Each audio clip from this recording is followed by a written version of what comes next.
Should we do our evil laugh? Should we practice it, everyone? Ooh, I do love a bit of karma. Welcome back to Movies TV Mad. You can follow me on Twitter at Movies TV Mad. And a very warm welcome to Saturday's edition of the DC Universe Daily. Smash the like button. If you love me, smash the like button. If you hate me, smash the dislike button. I couldn't give a shit. Subscribe if you're new, have your say. So welcome, welcome, welcome. Our main headline on Saturday's edition of the DC Universe Daily is that the Justice Department has told lawmakers to look into the WB Discovery, the Warner Brothers Discovery merger. And of course, it was a dodgy merger. Of course it was. You know, even Zaslav was bragging about getting it done in record quick time. He oiled the wheels. And it's a very, very strange merger as well. And we'll get into the details of that merger. But also, the Justice Department don't like the Batgirl movie being shelved. Now, I don't know the details of this, but even though I didn't really care about that movie being shelved, it was utterly immoral and toxic what they did. A completed movie, ready to go. The actress who starred in the movie and the director said there was nothing wrong with this movie. Now, the reason that Zaslav gave for shelving this movie is, and you'll laugh, protecting the DC brand. Now, is lying about bringing Henry Cavill back as Superman, protecting the DC brand, is then in a few months later saying Henry Cavill is no longer Superman, protecting the DC brand. A great actor, a brilliant guy, everyone loves him as Superman. How is that protecting the DC brand? Anyway, so yeah, the Justice Department really want lawmakers to look into and maybe even bring charges towards the shelving of Batgirl and the Warner Brothers Discovery merger. Now, Discovery don't actually own Warner Brothers, so it's all very weird why it's called Warner Brothers Discovery when AT&T owned it. Oh, sorry, AT&T literally still are the majority shareholders of Warner Brothers. Yes, they are. They bought it from Time Warner. So the majority shareholder in Warner Brothers Discovery is in fact not Discovery, who own around 30% of the company. So you're asking me, Mick, if AT&T are the majority shareholders, how comes David Zaslav, the CEO of Discovery, is also the CEO of Warner Brothers Discovery? Because AT&T fucked up the running of this studio so deeply, they went to Zaslav to save them. And that's what he's attempting to do right now. But it isn't going very well.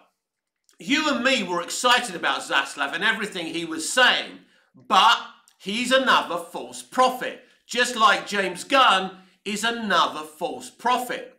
Now, if I was James Gunn, I wouldn't be unpacking my bags and getting comfortable in my little cabin over at DC Studios right now, because this whole legal situation with this investigation into the Warner Brothers Discovery merger, the merger between Discovery and AT&T being investigated by the Justice Department and them suggesting to lawmakers to either press charges or look deeper into the merger and the shelving of Batgirl, plus many other things, means that, as I hinted to many times on this channel and my videos, that this DC universe run by Gunn and Safran, this DC Studios, which probably isn't even a real studio, by the way, this is all just a manipulation to get a higher sales price.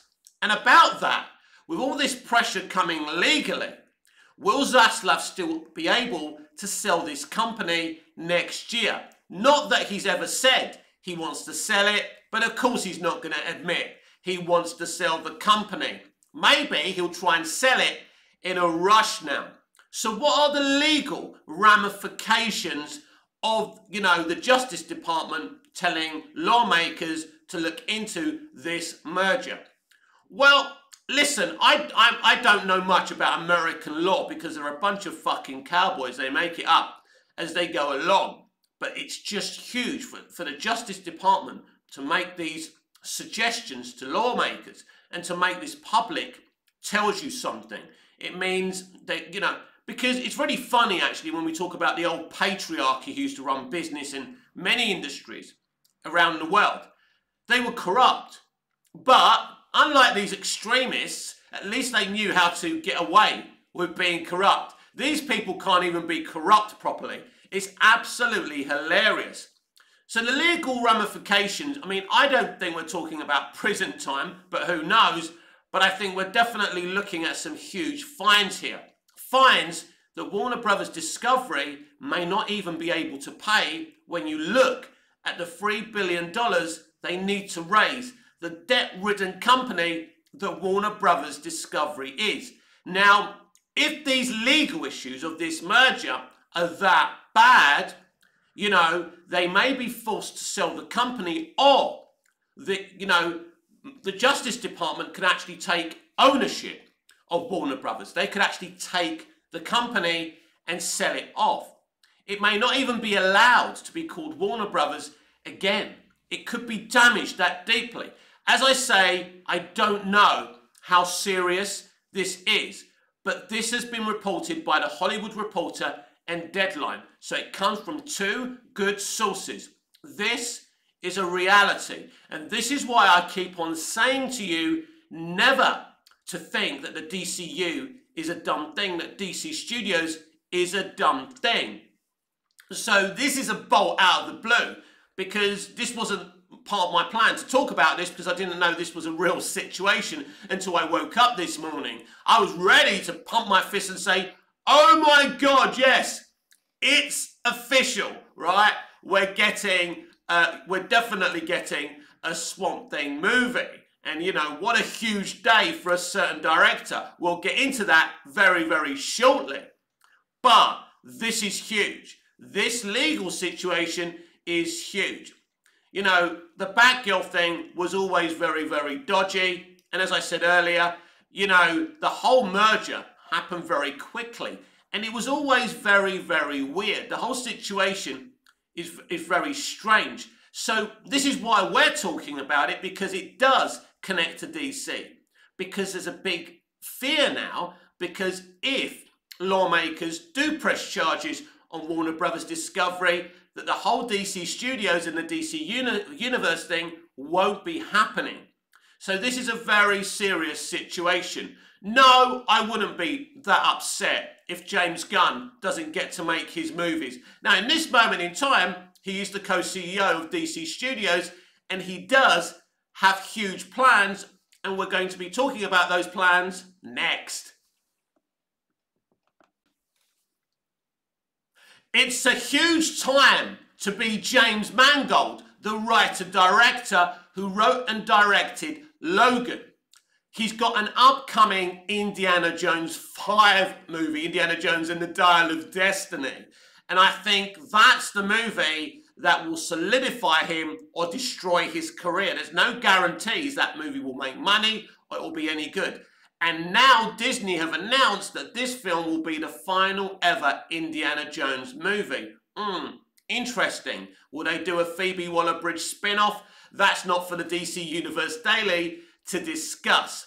So yesterday, as I say, was a huge day for James Mangold. Not only was he talking about his Bob Dylan remake, he was announced, a shock announcement, that he's doing an Old Republic Star Wars movie.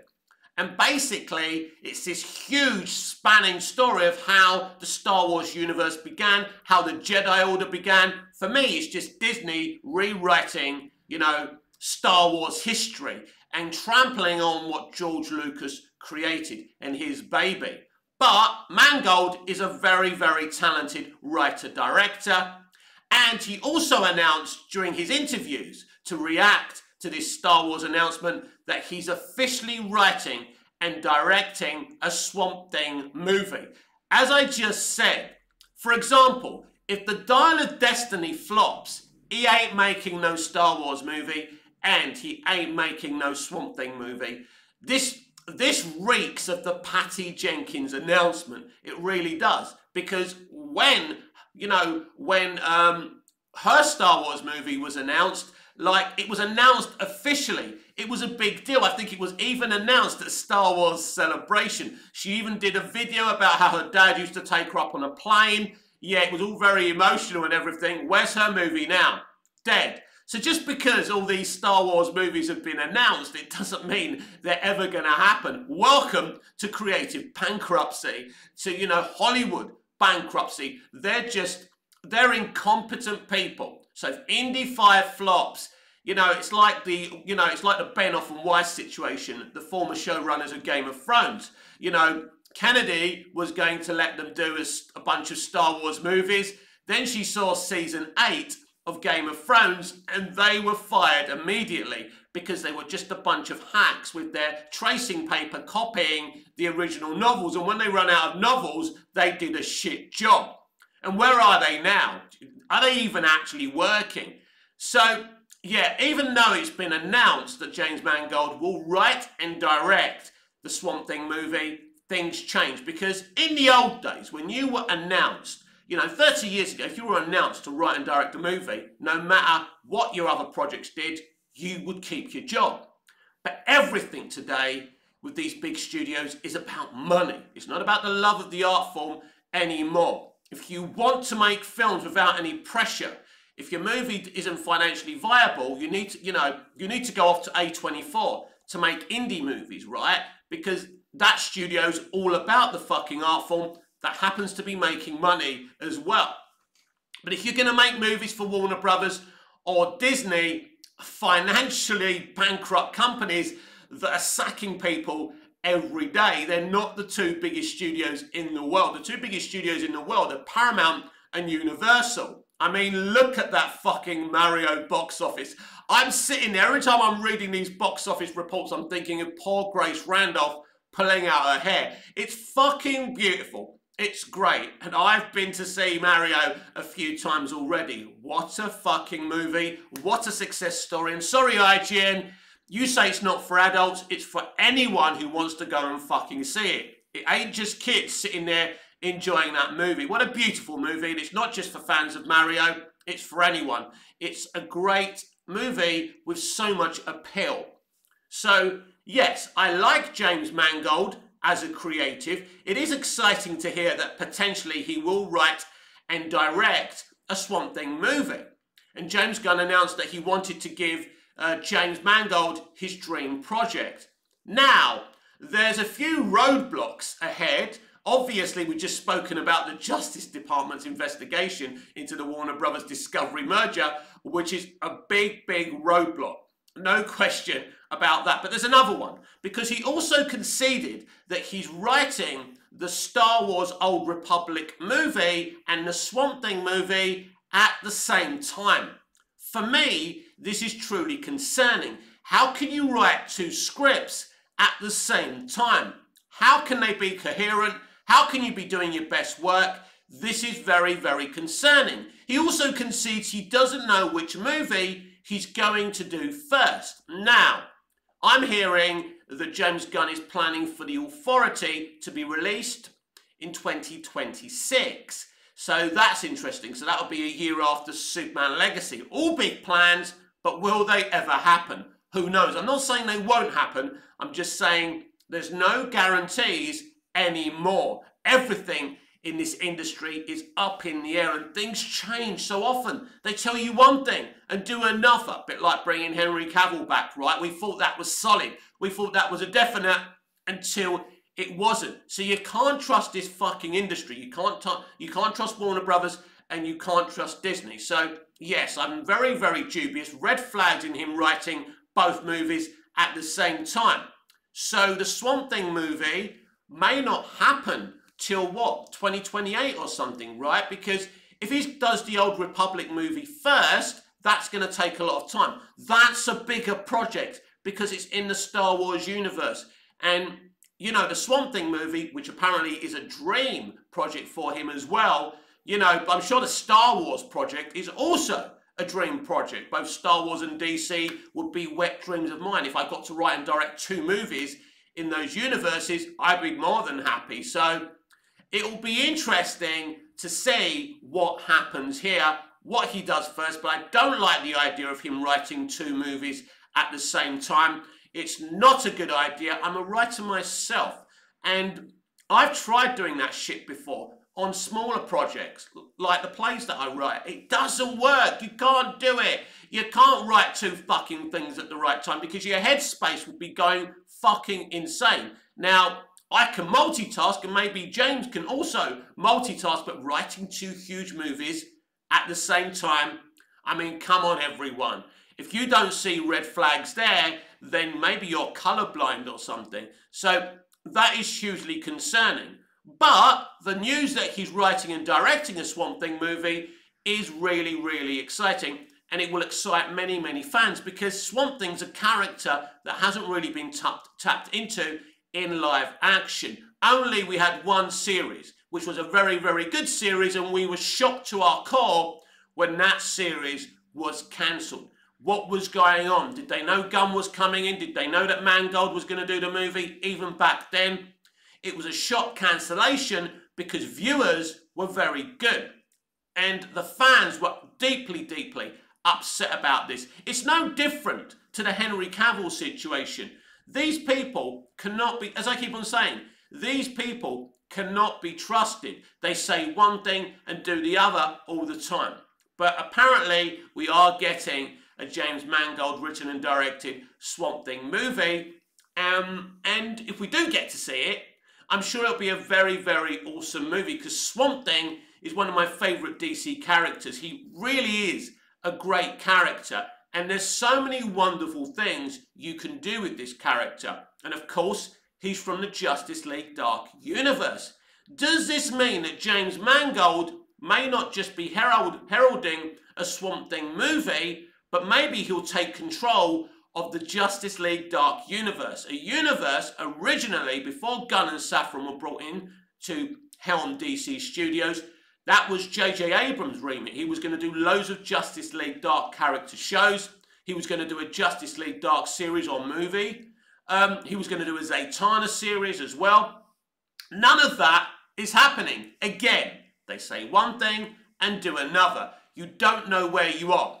Now, obviously, things changed because Zaslav came in and he wasn't happy with the bad robot J.J. Abrams deal because it was a non-exclusive deal, as we've discussed many a times. So look, this studio and DC live action is a bit of a mess, but that was originally my main headline, that James Mangold will be writing and directing a Swamp Thing movie.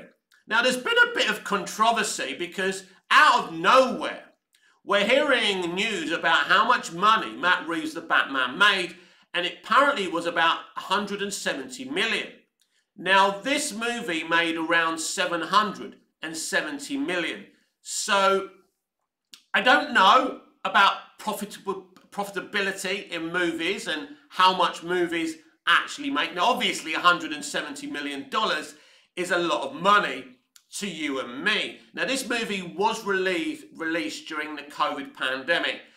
The problem is these days, let me be honest with you, we don't even know if box office numbers are even accurate anymore. I'll give you a fine example, Captain Marvel. We were told officially that movie made just around $1 billion, but some people even think that that may be a lie. You can't even trust them anymore. Look what they did with Rotten Tomatoes. Look what they've done with the dislike buttons now. You can't see how many dislikes, a video gets. I don't think you can even see how many likes a video gets. Now, this, of course, is to protect companies like Disney and Warner Brothers when they're releasing those toxic, extremist movie trailers. It's not to protect us small content creators.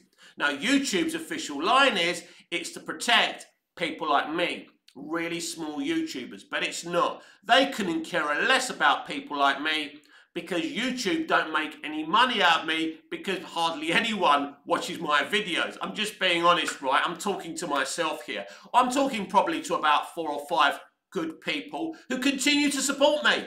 And I'm eternally grateful. Thank you for coming in. I look forward to doing these videos. I like watching the premieres with you. I like answering your comments, even if they're a bit negative and I get in it with you. It's all part of the fun. It's nothing personal. So yes, Swamp Thing is a thing. If it happens, I'll be very excited. And hopefully Mangold can even take over the Justice League Dark universe. But yeah, that's why I've gone back to Swamp Thing when we were talking about the Batman, right? Yeah, I just absolutely lost myself there. Anyway, we continue and try and be professional. So yeah, so this report came out yesterday that the Batman made 170 million. Listen, I don't know. That is good money. That is good profitability. The film was released during the COVID pandemic. It made a lot of money, just under $1 billion.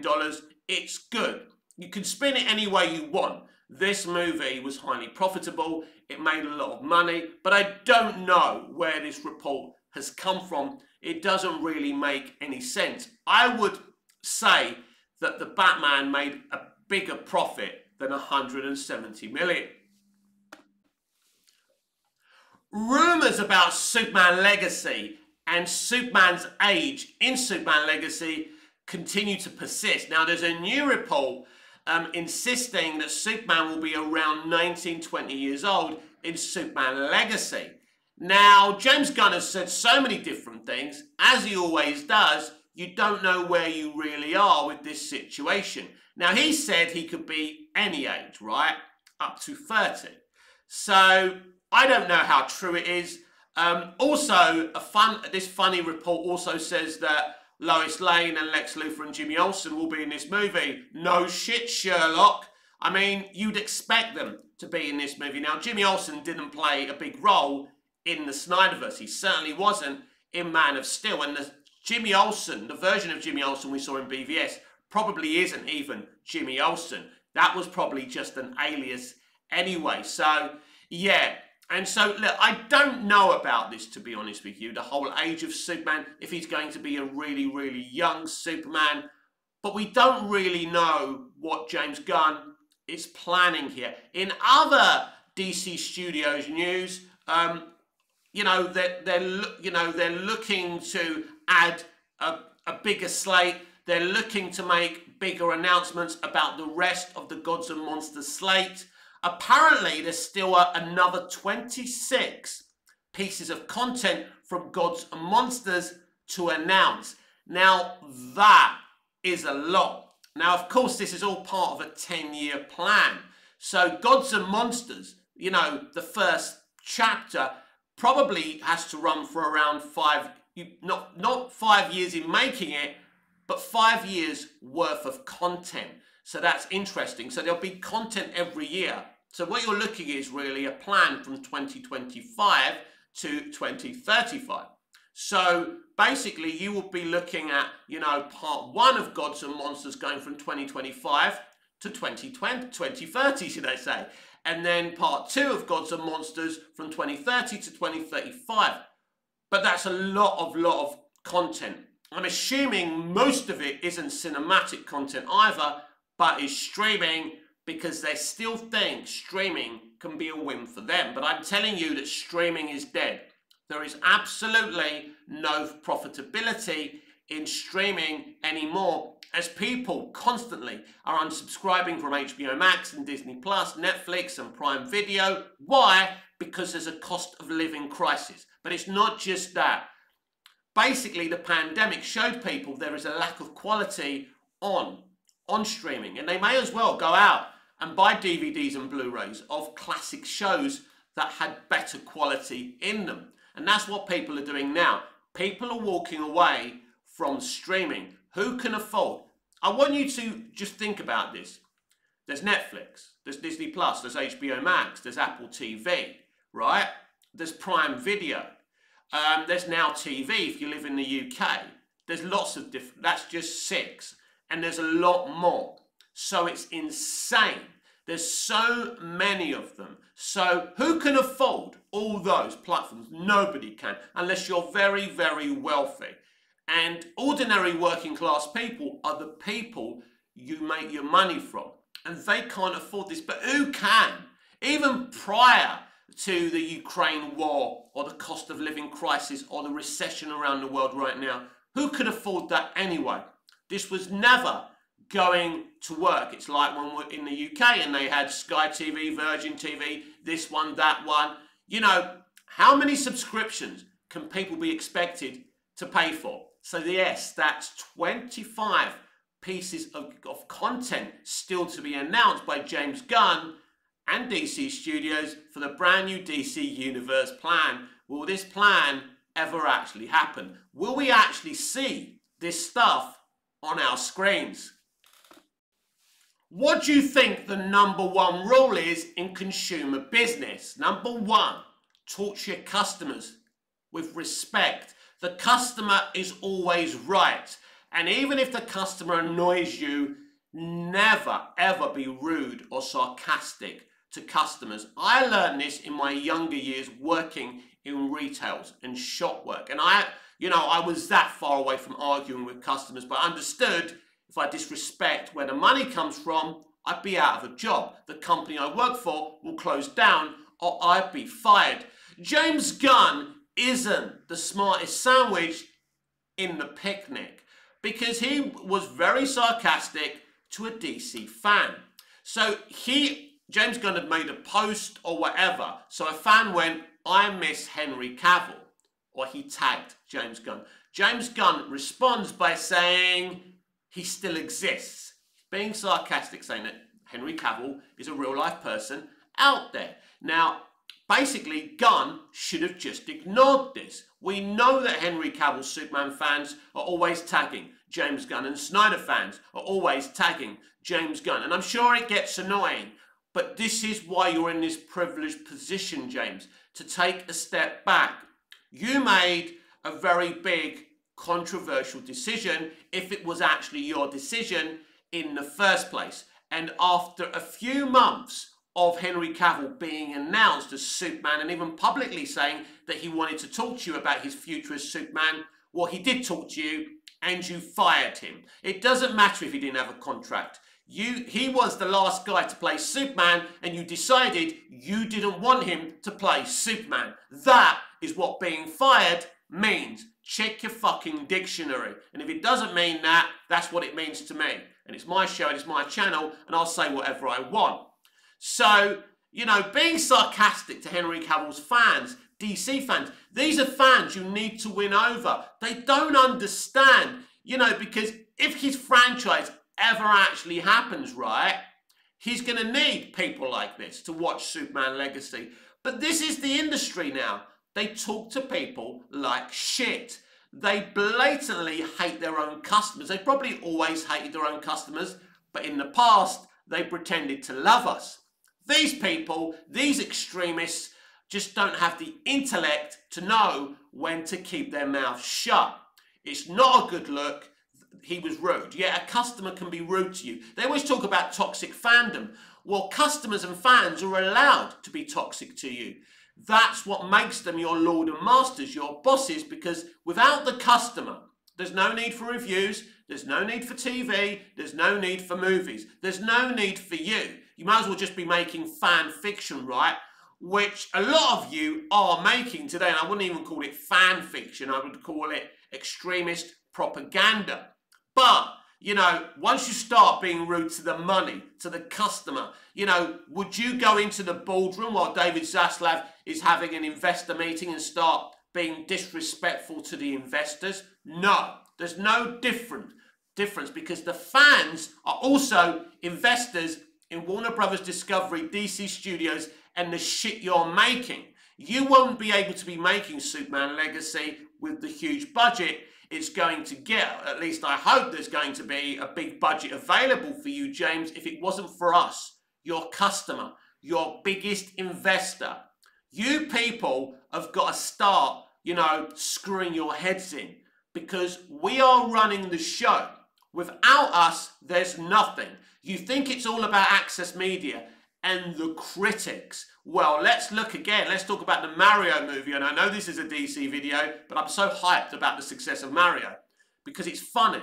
Because Access Media called this a story-thin story that wasn't very good, and it was just for Mario fans. But the box office proves that it's not just Mario Universe fans going and enjoying this movie. The power of the people went like this to the critics and access media, because we all know why you were giving it shit reviews, because of who owns Nintendo, baby. And now Nintendo and Universal are gonna make a packet, and it's fucking beautiful. And Warner Brothers and Disney can keep on crying.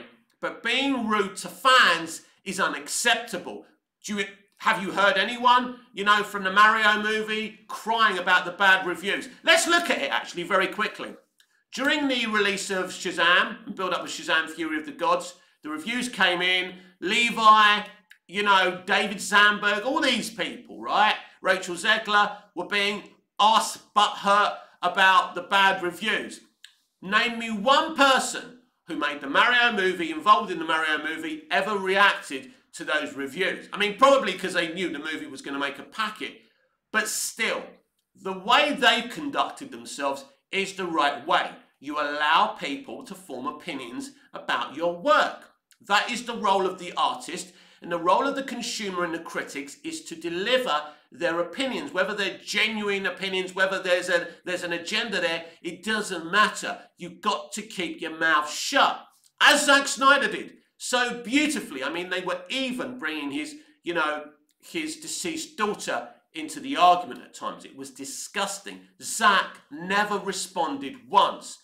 And that's the difference between old Hollywood and new Hollywood. This has been Saturday's edition of the DC Universe Daily with me, Mick, your host with the most. Just ask your girlfriends and your wives. Please like, share, comment, subscribe, hit the notification bell so you never miss this beautiful perfection. And I'll see you again in the next video. Smash the like button if you love me. Subscribe if you're new. Please have your say. And always huge appreciation and thanks to anyone who likes the videos, subscribes to the channel, and just watches the videos and gives us some support. There's not many of you out there, but for every one of you that there is, you have my love, my heart, and my respect. I will see you tomorrow. See you again soon. Bye-bye for now.